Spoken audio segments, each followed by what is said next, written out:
ایک نوجوان ہمارا طبیعی دوست گلاسگو میں رہتا تھا، وہ بیمار ہو کے ہاسپٹل گیا ہے، تو اس کی جو اٹینڈنٹ نرس تھی اس نے 3-4 دن کے بعد کہا کہ آپ مجھ سے شادی کریں گے؟ اس نے کہا میں مسلمان ہوں، تم کرسچن ہو؟ کہ میں مسلمان ہو جاؤں گی، اگر آپ شادی کرتے تو میں مسلمان ہوتا۔ اس نے کہا تم کس وجہ سے مجھے یہ پیشکش کر رہے ہو؟ وہ کہنے کہ میں 3 دن سے تمہیں دیکھ رہی ہوں تو کہ تم نے ایک دفعہ بھی نظر اٹھا کے مجھے نہیں دیکھا، میں نرس ہوں، میری زندگی یہاں گزری ہے، میں نے کوئی نوجوان ایسا نہیں دیکھا جو لڑکی کو دیکھ کے نظر جھکا لیتا ہو، میں پہلی دفعہ اپنی زندگی میں کسی کو دیکھ رہی ہوں کہ جب اس کے سامنے میں آتی ہوں تو اس کی نظر جھک جاتی ہے، تو مجھے یقین ہو گیا تیرے اندر سچائی ہے۔ وہ مسلمان ہو گئے، اس نے آگے کتنی بچیوں کو مسلمان کیا۔ پھر اشفاق احمد صاحب مرحوم تھے، یہ ڈرامہ رائٹر، ان سے اچھی سلام دعا تھی میری، تو ایک دن مجھ سے کہنے لگے کہ میں تبلیغ کے کام سے متاثر ہوا ہوں انگلینڈ جا کر، پاکستان میں نہیں انگلینڈ جا کر، تو میں ایڈمبرا میں پارک میں بیٹھا تھا، میری بیوی میرے ساتھ بیٹھی تھی، تو ایک جماعت آئی، انہوں نے آ کر اذان دی مغرب کی اور نماز پڑھی۔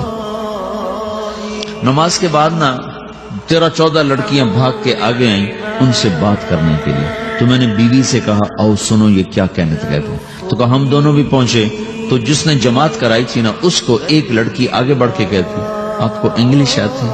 کہی آتی ہے۔ کہی آپ نے کیا کیا ہے؟ کہی ہم نے اپنی عبادت کی ہے۔ تو لڑکی کہنے لگی آج تو اتوار نہیں ہے، تو اس نوجوان نے کہا کہ جی ہم دن میں 5 دفعہ کرتے ہیں، صرف اتوار کو نہیں، روزانہ 5 دفعہ۔ وہ لڑکی کہنے لگی یہ تو بہت زیادہ ہے، آپ اس کو کیسے نبھاتے ہیں؟ تو اس نے اس کو جواب دیا، 2-3 سوال اس نے اور کیے، جواب دیا، تو کہنے لگی اچھا بہت مہربانی، اس نے سے ہاتھ بڑھایا آگے ملانے کے لیے تو وہ نوجوان کہنے لگا میں آپ سے معافی چاہتا ہوں، میں آپ کو ہاتھ نہیں ملا سکتا۔ تو اس لڑکی نے کہا کیوں؟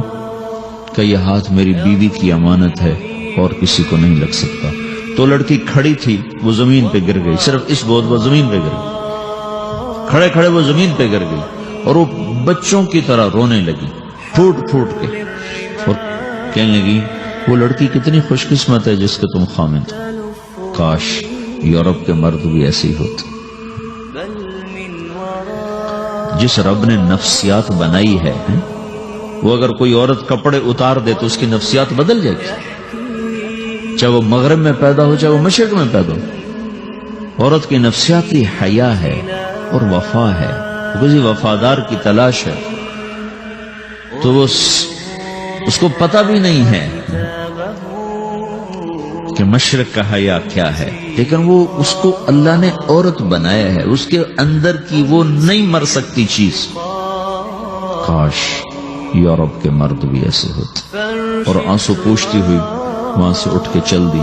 تو اشفاق صاحب مرحوم کہنے لگے میں نے اپنی بیوی سے کہا بانو آج وہ تبلیغ ہوئی ہے کہ لاکھوں کتابیں بھی چھپ جاتی، وہ کام نہ ہوتا جو یہ نوجوان اپنے عمل سے کر گئے۔